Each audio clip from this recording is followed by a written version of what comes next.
មុននឹងខ្ញុំសូមសម្ភាសបងដល់កន្លែងស៊ីជម្រៅខ្ញុំសូមអភ័យទោសបងទុកជាមុនសិនបងណាដោយសារមានបងប្អូនជាច្រើនគាត់បានផ្ញើសារនិងខមមិនមកខ្ញុំឆានមកខ្ញុំផងពាក់ព័ន្ធជាមួយនឹងរិះគន់នៃការដើរនេះអញ្ចឹងខ្ញុំសូមអភ័យទោសបងទុកមុនបងប្រកាសជាបានដឹងហើយណាបាទឃើញដែរបាទមានបងប្អូនខ្លះគាត់សួរថាតើការដើររបស់បងនេះគឺជាការដើរចូលតតាមគ្នាឬក៏យ៉ាងណាឬមួយក៏ការដើរនឹងដើម្បីប្រមូលរៃអង្គាសថវិកាដែលបងប្អូនជួយនឹងដាក់ខោប៉ាវខ្លួនឯងឬមួយក៏យ៉ាងម៉េចឬមួយក៏ដើរដើម្បីចង់បានប្រជាប្រិយភាពរបស់ខ្លួនឯងនេះគឺជាសំណួរដែលមហាជនចាក់ដោតនឹងសួរច្រើនខ្លាំងមែនទែននៅក្នុងបណ្ដាញសង្គមអញ្ចឹងបងយល់យ៉ាងណាដែរចំពោះសំណួរនេះហើយខ្ញុំបានសូមអភ័យទោសហើយខ្ញុំក៏បានលើកទឹកចិត្តបងបន្តដែរខ្ញុំមិនមែនសួរនេះដើម្បីបបាក់ទឹកចិត្តបងទេណាបងដឹងហើយខ្ញុំអ្នកព័ត៌មានមាត់រហ័សសម្ដីត្រង់កាលណាគេនាំសារមកខ្ញុំមិនគឺខ្ញុំសួរទៅបងអញ្ចឹងសូមបងឆ្លើយត្រង់ចំណុចហ្នឹងបន្តិចបានទេបងបាទ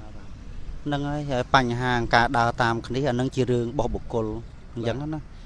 ជាធម្មតាអ្នកដែលធ្វើកិច្ចការងារគឺបិទតែធ្វើរូបរាងស្តៀងគ្នាមិនមែនក៏តែគុណភាពខុសគ្នាបាទអញ្ចឹងណាដូចគេធ្វើដំណើរជិះឡានជិះម៉ូតូតាមផ្លូវវាមិនជិះតាមគ្នាហេតុអីមកពីជិះតាមផ្លូវហ្នឹងឯងមកពីផ្លូវវាទៅរកគោលដៅអញ្ចឹងយ៉ាងណាមិញខ្ញុំដើរខ្ញុំមានគោលដៅរបស់ខ្ញុំបិទតែដើរដូចគ្នាមែន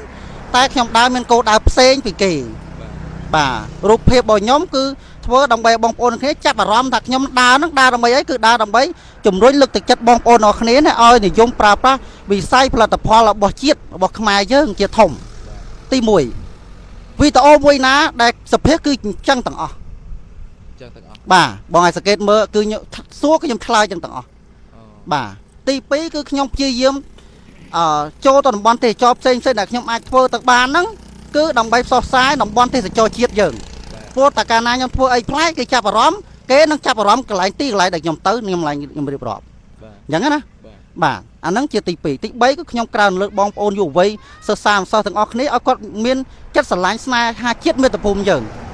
ងអញ្ចឹងណាបាទព្រោះហេតុអីកាលណាខ្ញុំធ្វើអីរឿងប្លែកគាត់ឃើញគាត់ស្រឡាញ់គាត់ឃើញទង់ជាតិគាត់ឃើញអីចឹងទៅខ្ញុំក៏បានឱកាសណែនាំគាត់ពេលដែលគាត់មកចិត្តខ្ញុំផងដែរខ្លះគេថាយើងធ្វើអញ្ចឹងទៅធ្វើតគ្នាចូលតគ្នាហើយមួយទៀតថាយើងចង់បានលុយថវិកាដើម្បីផ្ទាល់ខ្លួនហើយមួយទៀតហ្នឹងគឺអ្នកចិត្តខាងយើងណោះគឺមើលមកគេថាហេតុអីកម្ពុជាយើងសម្បូរអ្នកដើរស្ពីទង់ជាតិដើរអញ្ចឹងម៉េះវាហាក់បីដូចជាអាណាថាចុះមួយចុះពីរអញ្ចឹងទៅតើត្រង់ចំណុចហ្នឹងបងមានមតិយ៉ាងម៉េចដែរបងបាទ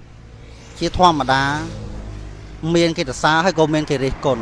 ព្រះពុទ្ធទ្រង់ត្រាស់ដឹងគង់មានគេជេរព្រះអង្គប្រតិភិក៏គង់មានគេតេះដៀលបាទអញ្ចឹងម្លេះឡើយខ្ញុំចង់ធ្វើកិច្ចការងាររួមចំណែកដល់សង្គមទាំងតូចមួយសម្រាប់ខ្ញុំធ្វើប៉ុណ្ណឹងខ្ញុំទទួលខ្ញុំត្រៀមទទួលឲ្យពាក្យរិះគន់ក៏ប៉ុន្តែក៏មានអ្នកគ្រប់គ្រងថាល្អបាទបងមកដូចជាលើកទឹកចិត្តខ្ញុំហើយក៏បានដឹងថាអាជីវករអស់គ្នាកំពុងរងចាំផលិតផលអីខ្លះនៅក្នុងស្រុកហើយក៏សំណូមពរឲ្យបងប្អូនថ្នាក់នាំដែលផលិតផលទាំងអស់ហ្នឹងគឺកុំឲ្យឡើងថ្លៃពេកហើយមានគុណភាពផងគាត់ក៏រងចាំមែនតែម្ដងតាំងពីរបស់កខ្វេតាំងពីកមីកំប៉ុងមីអីហ្នឹងគាត់ថាអត់រត់ទៅបានលក់អីហើយអញ្ចឹងគាត់ជួយគ្រប់គ្រងវាមិនអញ្ចឹងណាបាទឥឡូវសរុបជារួមមកសំណួរក៏បងបានឆ្លើយឲ្យដែរបាទប៉ុន្តែទោះបីជាវាមិនសូវក្បោះក្បាយចំគោលដៅក៏ពិតមែនក៏ប៉ុន្តែយើងបានសួរហើយក៏មានចម្លើយអ្វីដែរអញ្ចឹងខ្ញុំសរុបជារួមមកវិញចង់សុំសួរបងថាតើគោលបំណងដែលបងដើរទៅដល់គោលដៅហ្នឹងហើយបងមានចង់លើកទឹកចិត្តឲ្យអ្នកបន្តដើរទៀតទេនៅក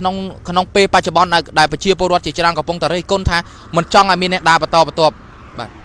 សម្រាប់ខ្ញុំវិ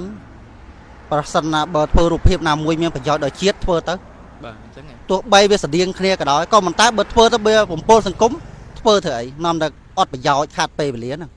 ងបាទអាហ្នឹងជាមតិខ្លីរបស់ខ្ញុំបើសិនជាខ្ញុំនិងមហាជនខ្ញុំគិតថាអាចត្រឹមតែបងមួយអីទៀតទៅបានហើយអាហ្នឹងរឿងរបស់ខ្ញុំបាទត្រឹមតែបងមួយទៀតបានហើយបងប្អូនប្រិមិត្តណាអញ្ចឹងយើងសូមត្រឹមតែបងម្នាក់ទៀតទៅបានហើយខ្ញុំលើកទឹកចិត្តបងប្រុសឲ្យដើរដល់គោលដៅឲ្យបានសម្រេចខ្ញុំឃើញបងដើរតាំងពីថ្ងៃមុនដែលខ្ញុំជិះទៅនោះណាបាទខ្ញុំក៏បកមកវិញក៏ជួបបងមួយសារទៀតអញ្ចឹងខ្ញុំជូនពរបងឲ្យដើរដល់គោលដៅហើយបងមានអ្វីផ្ដាំផ្ញើទៅដល់មហាជនអ្នកដែលតែងតែរិះគន់ហើយនិយាយថាបងនឹងដើរចូលតាមគ្នាដើរដើម្បីកម្រៃផ្ទាល់ខ្លួនដើរដើម្បីភាពល្បីល្បាញដើរដើម្បីប្រជាប្រិយភាពលក្ខនឹងលក្ខផ្សេងទៀតតើបងមានអីផ្ដាំផ្ញើទៅដល់បងប្អូនដែរបាទសូមផ្ដាំផ្ញើបងប្អូនអរគ្នាមុនហាស្ដីថាអីក៏យើងមើលរូបភាពហើយយើងមើលផងកុំឲ្យឃើញភ្លាមថាភ្លាមទាំងអត់បានវិនិច្ឆ័យមើលរឿងអត់លម្អិត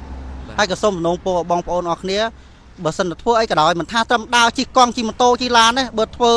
ើរូបភាពណាមួយបំផ្លាញដល់គេវាធ្វើឲ្យរំខានដល់សង្គមកុំធ្វើបើធ្វើឲ្យមានប្រយោជន៍ចាំធ្វើមានប្រយោជន៍ដល់សង្គមបាទហើយខ្ញុំមិនបានថាខ្ញុំហ្នឹងដើរដើម្បី ហៅថាដើម្បីខ្លួនឯងឬក៏ទៅបំផ្លាញសង្គមខ្ញុំទៅសេហើយខ្ញុំក៏បានបំភ្លឺ តែការដើររបស់យើងពេលបានប្រាក់កម្រៃមកហ្នឹងគឺយើងយកជួយទៅផ្នែកអីដែរឬមួយក៏យើងជួយត្រត្រង់មកចា និយាយទៅពួកខ្ញុំអាចបានដើរប្រកាសថាខ្ញុំដើររេងអង្គាសទេ បាទតែ អញ្ចឹងណា បងជួយដែរ បងប្អូនក៏ជួយនឹងជារឿងទឹកចិត្តរបស់គាត់ខ្ញុំក៏បានធ្វើទៀនមកតាមផ្លូវរ៉ែរ៉ែដែរខ្ញុំបានជូនចាស់ទុំមកតាមផ្លូវជួយម៉ៅបន្លែម៉ៅអីតាមផ្លូវដែលគាត់លក់អត់ដាច់ជាអាជីវកររបស់ខ្មែរយើងហើយខ្ញុំក៏មានទឹកចិត្តថាបើសិនបើខ្ញុំរេងអង្គាសបានសមគួរបើសិនបើគេឲ្យខ្ញុំបានរេងណាបាទបើគេឲ្យទៅបើមានឱកាសខ្ញុំអាចធ្វើទៀនបានជួយដល់បងប្អូនកងតបជួរមុខឬក៏បងប្អូនដែលកំពុងតែភៀសសឹកជាដើមនោះខ្ញុំក៏ជួយដែរបាទក៏ប៉ុន្តែខ្ញុំក៏មិនហ៊ានប្រាប់ថាខ្ញុំដើររេងអង្គាសទេពួកខ្ញុំវាមិនមែនជាជនល្បីហើយខ្ញុំគេក៏មិនសូវស្គាល់អញ្ចឹងណាអញ្ចឹងក៏ថាខ្ញុំដើរធម្មតាបើគេឲ្យខ្ញុំក៏ទទួលអញ្ចឹងណាទៅបើគេមិនឲ្យក៏ខ្ញុំមិនថាអីដែរតែបើខ្ញុំបានមកក៏ខ្ញុំចេះចែកម្លែកដែរចែកម្លែកបន្តបាទចែកម្លែកតដែរអរគុណបងអរគុណណាស់ទឹកចិត្តនៃការចែកម្លែកពុកម៉ែបងប្អូនឥឡូវនេះយើងគាំទ្រគាត់ទៅកុំអាលបញ្ជាន់បលិចប្រអាប់គាត់អីហើយប៉ុន្តែខ្ញុំសូមប្រកាសថាខ្ញុំមិនគាំទ្រអ្នកក្រៅទៀតទេប៉ុន្តែបងខ្ញុំគាំទ្រសូមឲ្យបងដើរដល់គោលដៅគាត់ដើរចម្ងាយតាំងពីប្រវត្តិមករហូតដល់ណាប្រទេសវិជ័យហ៎បងទៅសៀមរាបដើរពីប្រវត្តិមកទៅសៀមរាបអញ្ចឹងគាត់ដើរអស់រយៈពេលច្រើនថ្ងៃដែរហើយ9ថ្ងៃហើយទៅមិនដល់ត្រឹមហួសផ្លូវកវ៉ាត់ក្រុងតិចទេផ្លូវកវ៉ាត់ក្រុងកន្លែងផ្លូវជាតិលេខ1ណាបងប្អូនជាទីមេត្រីខ្ញុំបាទមាសសារ៉ារហ័សនាមមាត់រហ័សសម្ដីត្រង់មិនមានអ្វីច្រើនទេបាននាំសារហើយត្រង់ពាក្យពេចន៍មួយចំនួនជូនពុកម៉ែបងប្អូនដូច្នេះខ្ញុំសូមបញ្ចប់នៅសេចក្តីរាយការណ៍ជូនពុកម៉ែបងប្អូនតែប៉ុណ្ណឹងបាទសូមអរគុណ